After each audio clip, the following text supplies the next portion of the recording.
Good afternoon. I'm Reg Halwer, Minister of Central Services for Manitoba.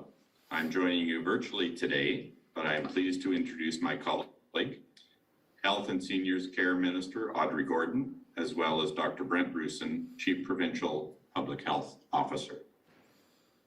Last week, the federal government announced the launch of the Pan-Canadian Proof of Vaccination Credential, or PVC, which launched in a few provinces and territories across the country. Today, I'm pleased to announce that fully vaccinated Manitobans can now also apply for their PVC. The federal credential will be recognized across the country for traveling in other provinces and territories and when returning to Canada from other jurisdictions. So how does it work? First step is to be fully vaccinated. The national card uses a QR code, just like our immunization card does as well. So to make it simpler for Manitobans, you can do it all from one place through our online portal. If you already have your Manitoba immunization card, please log into your online account and follow the prompts to request your Pan-Canadian PVC. You can choose whether you receive this QR code as a PDF document by email, or you can save it to your device, and then the code is created. Once you have the code, you can print it off to carry with you if needed, or you can keep it on your phone or your electronic device. If you are eligible but haven't requested your Manitoba immunization card yet, you go through the same process and the system will automatically generate both QR codes. Thank you to the teams who have been working on this initiative in Manitoba in collaboration with the federal government as well as other provinces and territories to make this available.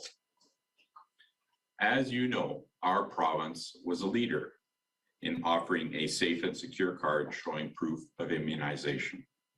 In fact, nearly 1 million of Manitoba's immunization cards have been created either digitally or in our printed cards. The Pan-Canadian PVC is an important next step. And while we are still in our fourth wave and our public health officials continue to recommend that we limit our travel, we know that a safe resumption of travel is important and necessary for many people. Using this credential, we will be able to safely visit our family and friends, conduct business, and enjoy all of what our country has to offer. The federal government has indicated that the Pan-Canadian PVC will be required for travel by the end of November. So you have time to get this on your phone or print it out. With that timeline in mind, we also have work already underway to update the Manitoba apps that you likely already have on your phone to include the Pan-Canadian PVC in November. That means you'll be able to toggle or switch between your Manitoba and Canada QR codes in the app on your mobile devices and choose which one you show to confirm your vaccination status. The Verifier app used by businesses and venues will also be updated in November so it can read the Pan-Canadian QR code. This means they won't have to change how they check immunization status, even as the federal credential becomes more widely used. Before I turn things over to Minister Gordon, there is another important item that I want to share for people who are now able to have both the Manitoba immunization card and the Pan-Canadian PVC. You will notice that the federal card includes much more information about you, your date of birth, date of immunization, and the types of vaccine you received. We're all pretty familiar with what Manitoba's immunization card shows when verified: your name and either a green screen with a check mark or a red screen with an X. That's it. So while after today you may have both cards, we strongly recommend you keep using the Manitoba immunization card here in the province and elsewhere where it's accepted. It restricts the amount of information that you're disclosing.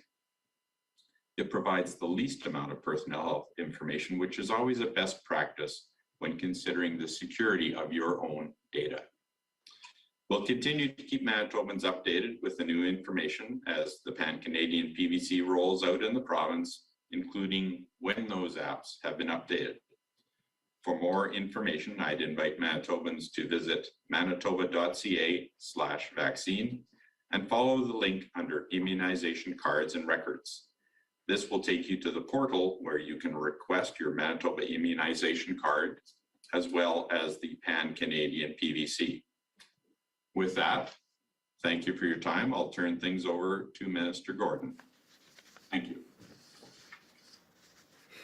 Good afternoon, and thank you for the introduction, Minister Helwer. It's a pleasure to be here today with Dr. Roussin to speak more about the Pan-Canadian Proof of Vaccination Certificate and what that means for Manitoba. This is an important next step for our province, building on the excellent work that has been done in creating the Manitoba Immunization Card. As you know, we've administered more than 2 million doses of COVID vaccine. And as of today, about 83% of eligible Manitobans are fully vaccinated. This makes them eligible for their immunization card and now the Pan-Canadian PVC. As Dr. Roussin and Dr. Reimer have told us in the past, strong immunization uptake throughout the province is our path out of the pandemic, allowing us to safely return to the people and spaces we enjoy. The immunization card and now the Pan-Canadian PVC will help us to resume those activities as safely as possible. But we're in the midst of the fourth wave and we have more work to do. If you have not yet been vaccinated, now is the time to do so. The COVID vaccine remains available at locations throughout the province, at vaccine clinics, pharmacies, medical clinics, and many other sites.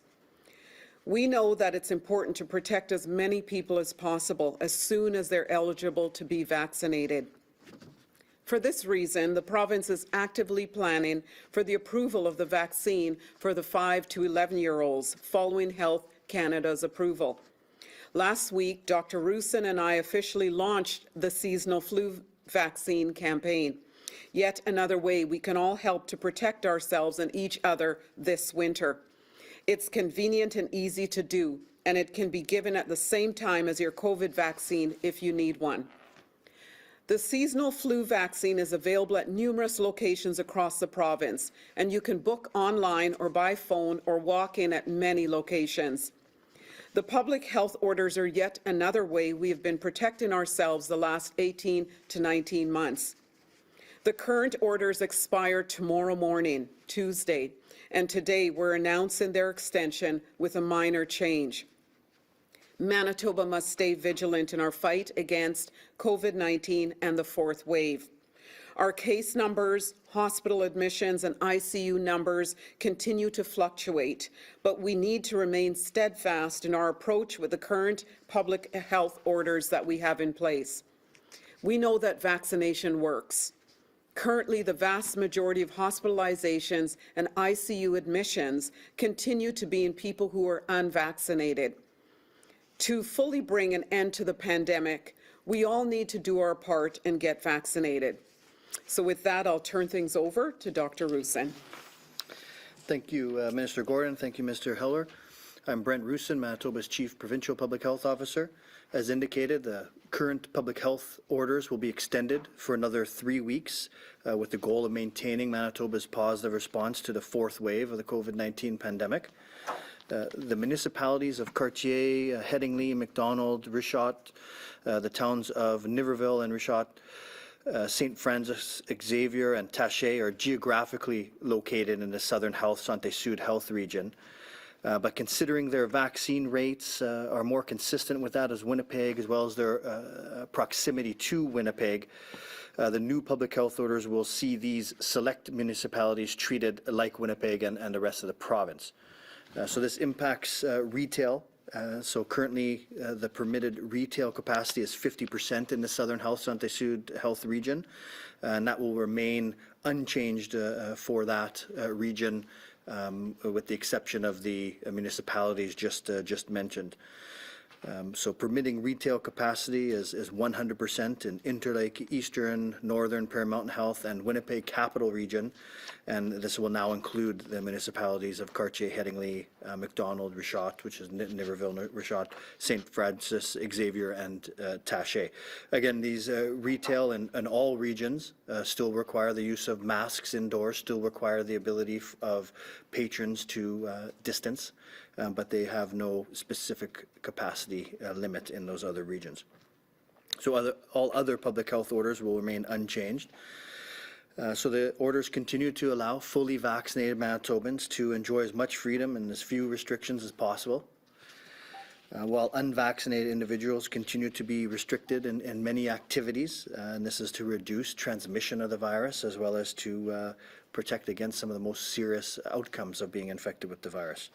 So this includes limiting private indoor gatherings for households to guests from one other household, when any unvaccinated person who is eligible to be vaccinated is present on the property. And so that includes any people living at that residence. Limiting private outdoor gatherings for households to 10 guests when any unvaccinated person who is eligible to be vaccinated is present at the property. And that again applies to even someone living at that property. Reducing indoor public gathering group sizes to 25 people or 25% capacity, whichever is lower, for gatherings that include unvaccinated people who are eligible to be vaccinated. And this includes weddings and funerals. Indoor group sizes for faith-based gatherings, 25 people or 33% capacity, whichever is greater, for gatherings that include unvaccinated individuals. All outdoor public gathering sizes are at 50 individuals, and retail capacity remains at 50% capacity in Southern Health Santé Sud region, with the exception of the capital region communities. And again, treating those municipalities like Winnipeg makes sense due to the proximity to Winnipeg, the stronger vaccine rates. We included these municipalities in the capital region in wave 2 when we had Winnipeg in a red restricted level. We included these municipalities there, so it makes sense to include them once again in the Winnipeg definition. So we're continuing to follow many indicators such as vaccine rates, test positivity rates, of course case counts, and then most importantly that strain on our healthcare system. This will help determine our next steps as we move forward. So we still need Manitobans to continue to step up and get vaccinated. We know vaccine is our best defense against COVID-19. It's the best way to protect yourself and the people around you. We know that respiratory virus season is fast approaching, including influenza, and so like Minister Gordon mentioned, our flu season vaccine campaign is well underway. So we suggest to all eligible Manitobans, all Manitobans over 6 months of age, do get vaccinated against the flu as well as COVID-19. The Protect MB website provides information on locations for both COVID-19 and seasonal flu vaccine, and why it's good for you, your family, your community, and the healthcare system, and where you can obtain these shots. So these new orders will come into effect on Tuesday, October 26th. They will remain in place until November 16, and then reviewed again at that time. And the orders will keep the pandemic response system at restricted or orange, while schools remain at caution, yellow. So thank you, and happy to take some questions. Dr. Russon, we also have a relatively high infection rate in Northern Health.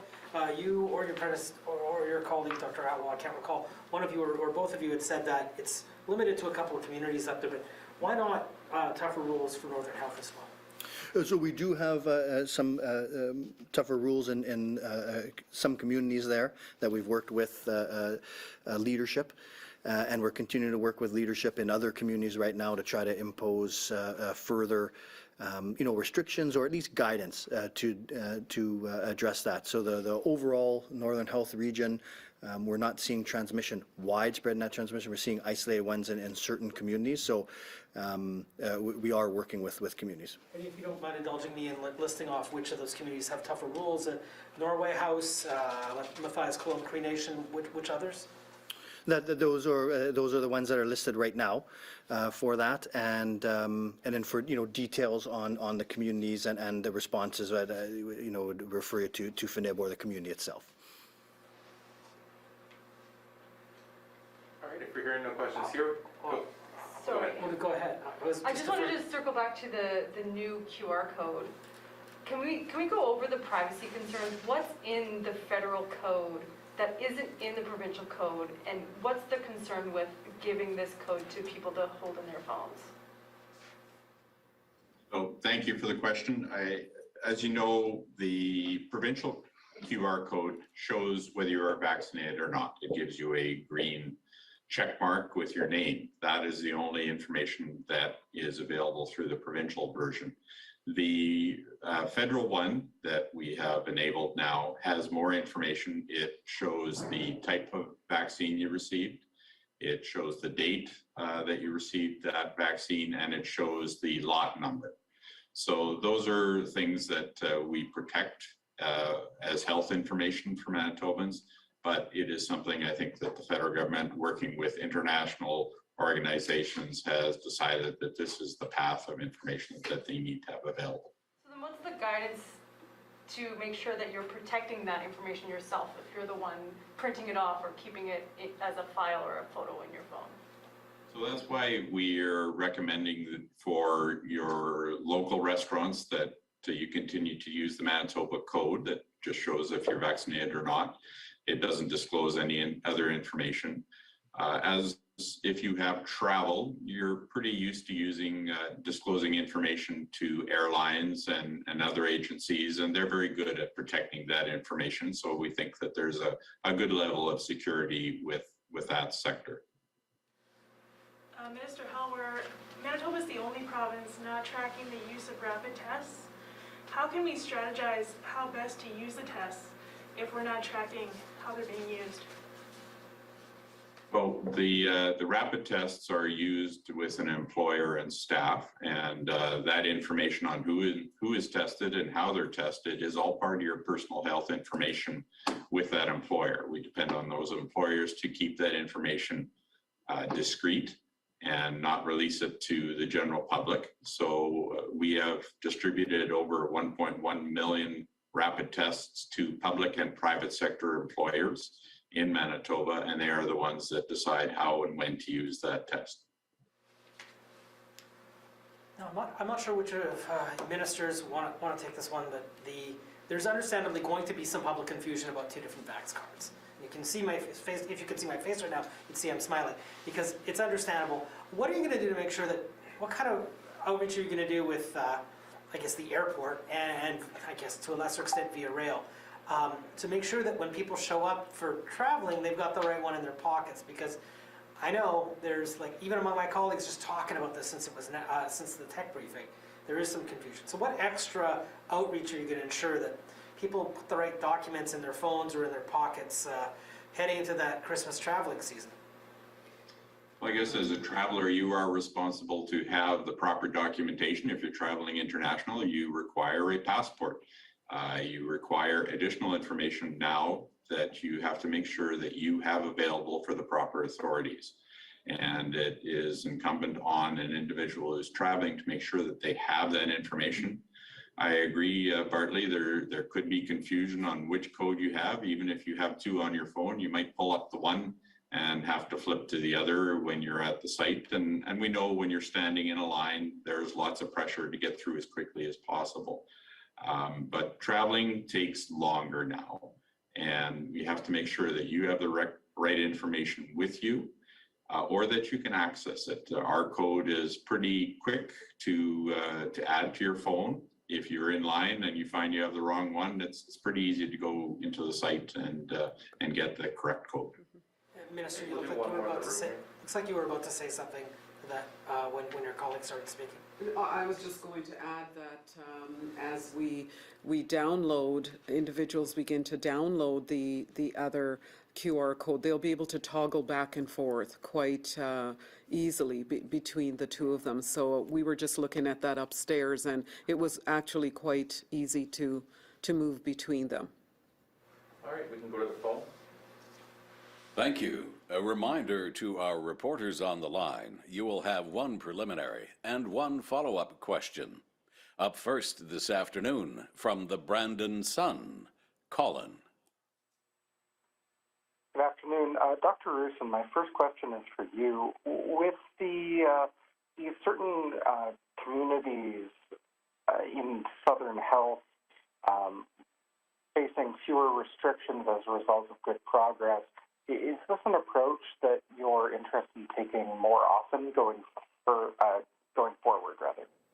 So we're continually reviewing the orders, and we always are going to use the least restrictive means necessary to protect the health of Manitobans.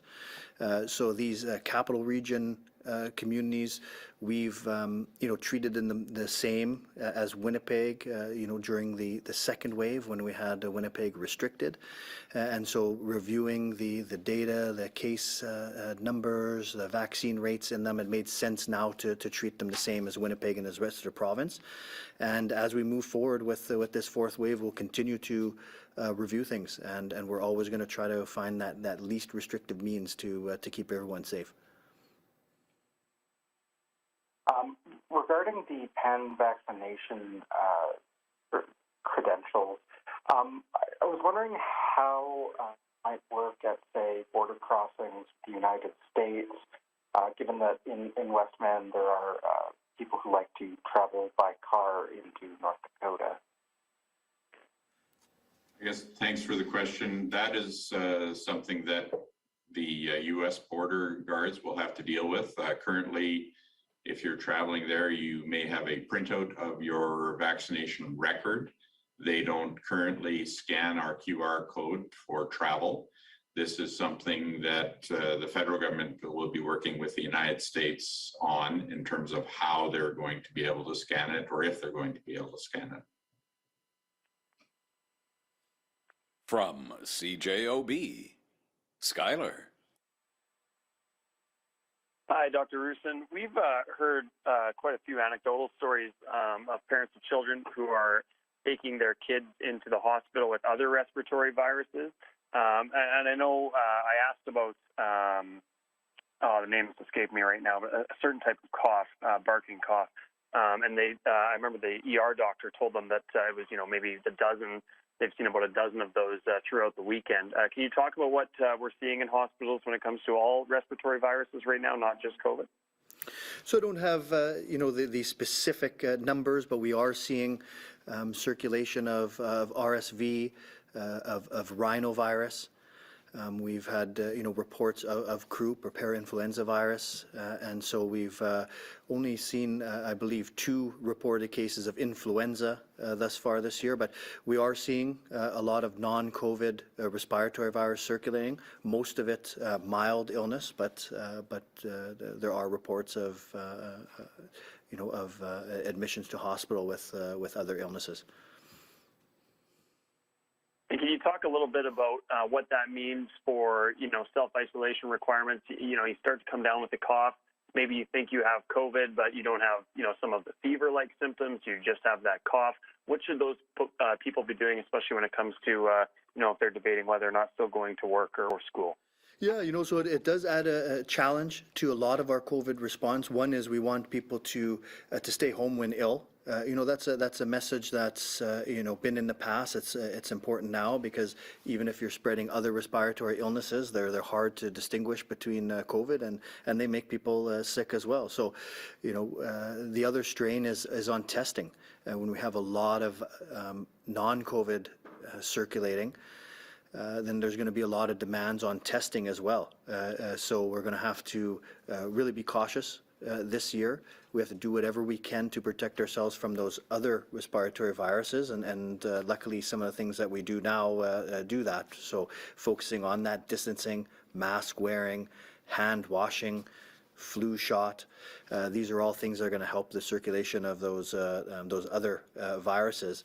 But no doubt, if we see a significant increase in any of those respiratory viruses, it's going to put an extra strain on our healthcare system as well as our COVID response. From the Winnipeg Sun, James. Yeah, good afternoon, Minister Helwer. I'm just wondering, when will the proof of vaccination program be deactivated and under what circumstances or conditions? Well, it's an excellent question, and you tell me when the pandemic is done and when other international organizations and countries don't need proof of vaccination, and I'll be able to answer that question.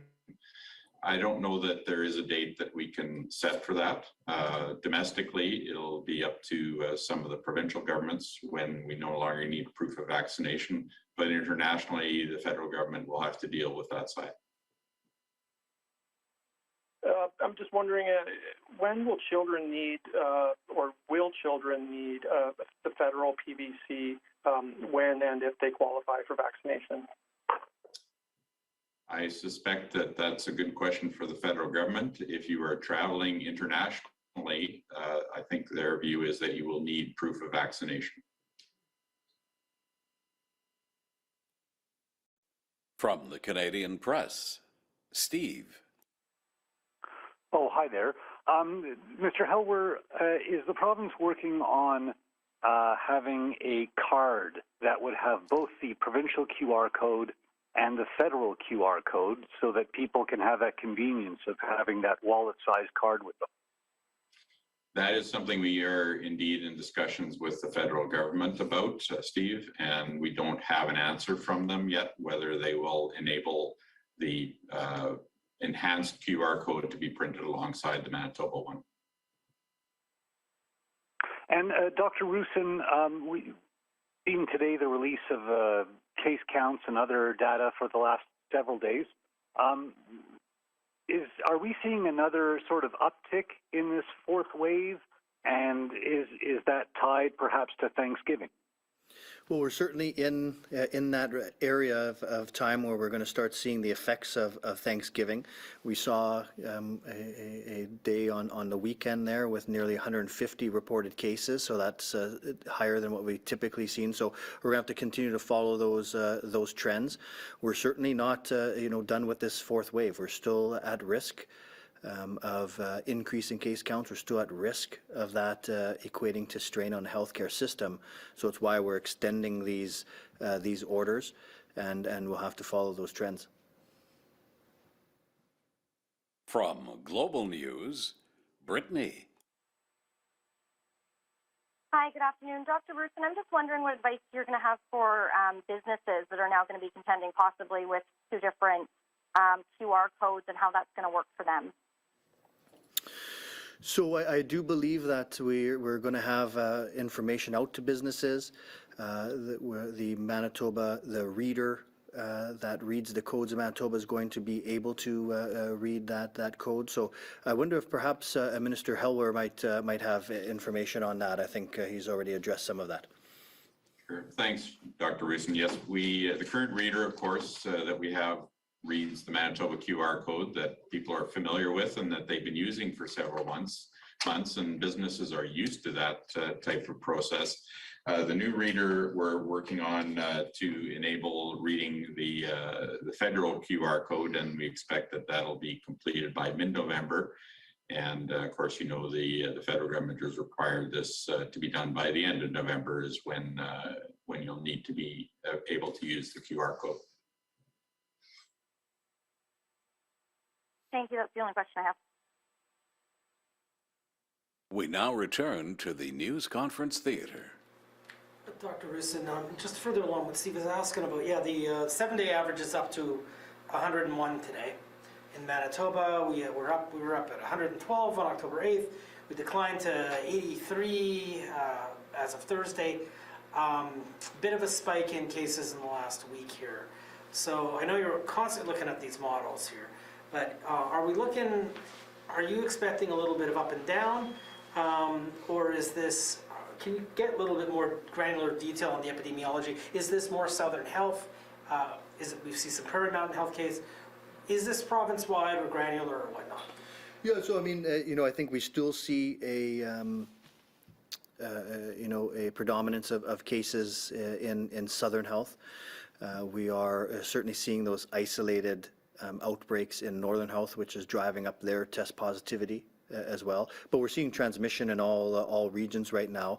And then on top of that, a concerning feature, what we've been seeing a lot of in this fourth wave is that a significant proportion of people being admitted to hospital are only testing positive for COVID upon admission. So most people have been ill for 7 to 10 days before they require admission to hospital, and then now we're diagnosing them only upon admission. So we used to be able to rely on our test counts. If we have 100 test positives, we would expect a week from now about 7 being admitted to hospital, 1.5 to 2 to be admitted to ICU. That's kind of limiting our ability to do that now because many are being diagnosed quite late in their course. And a question about something that the minister had said this morning, and that we heard from Scott this morning, and also the minister just now. Can you clear something up? Is it end of October versus end of November? There was some previous reporting that the feds are requiring proof of vaccination for the end of this month. So what's the difference between the end of this month's requirement and the end of November that you were speaking of? Which is it? Sorry, I don't need to be playing. The look in your face suggests I just stepped on your lunch or something. Are you asking me that Yes, question? yes. Or is that a question for Dr. Russin? So the direction we've received from the federal government is that they want the QR code available for the end of November. So, okay, so you won't be required to be fully vaccinated till the end of November? No, I'm not saying that at all. You're required to be fully vaccinated as soon as you can. I recommend you highly that you get vaccinated all across Canada. The proof of vaccination for international travel will be required for the end of November. And as I'm sure you know, the proof of vaccination is not just that you have received those vaccinations, but that you have received them 2 months prior to your travel. Or sorry, 2 weeks prior to your travel. What about this period that we have where the scanners that Manitoba is providing don't read the Pan-Canadian code, and there's interprovincial people still coming to Manitoba? Are we sticking with the status quo on that for now, on how to verify people's vaccination status? So my experience with Manitoba restaurants and restaurants out of Manitoba is that if you have a printed version of your vaccination record, they will accept that at the current point until the QR code for the international becomes available, and they may use that as a record. That's what the practice has been in restaurants in Manitoba and in other provinces. It kind of seems like the Manitoba one might become redundant when the federal one can be scanned everywhere. Are we planning on keeping the Manitoba one at that point? The Manitoba one has a limited amount of information, and I guess for people that are very interested in reducing the amount of information that they disclose to others, it is a preferential card for that reason. The international code or the federal code discloses much more information, and the people that usually disclose it to for travel, as we said with airlines and others, are very good at keeping that information confidential. So it's your choice on which code you use when. If you're comfortable with other people seeing your date of immunization and such information, then you're certainly welcome to use the federal QR code, but we do recommend to use the provincial one for your usual course of information when you're going to a restaurant or elsewhere. Just a question for Minister Gordon. You cautioned earlier that we are still in a fourth wave, and given what Dr. Russin just said about some of what we're seeing in hospitals, can you provide more details on what's being done now to make sure that there will still be room in hospital for people, whether they're getting COVID treatment or for these non-COVID procedures that still have to be ongoing? Thank you for that question. So patient flow is a priority for our government and for the healthcare system. So ensuring that individuals are at the right place, the right time and for the right amount of time, so that individuals with more low acuity illness that can be treated outside of our acute care hospitals are transferred to the appropriate level of care. So that is very much a focus of the system right now, is to ensure patient flow is occurring so that we're moving individuals out of our acute care hospitals and making room in the event that we need the space in the ICU.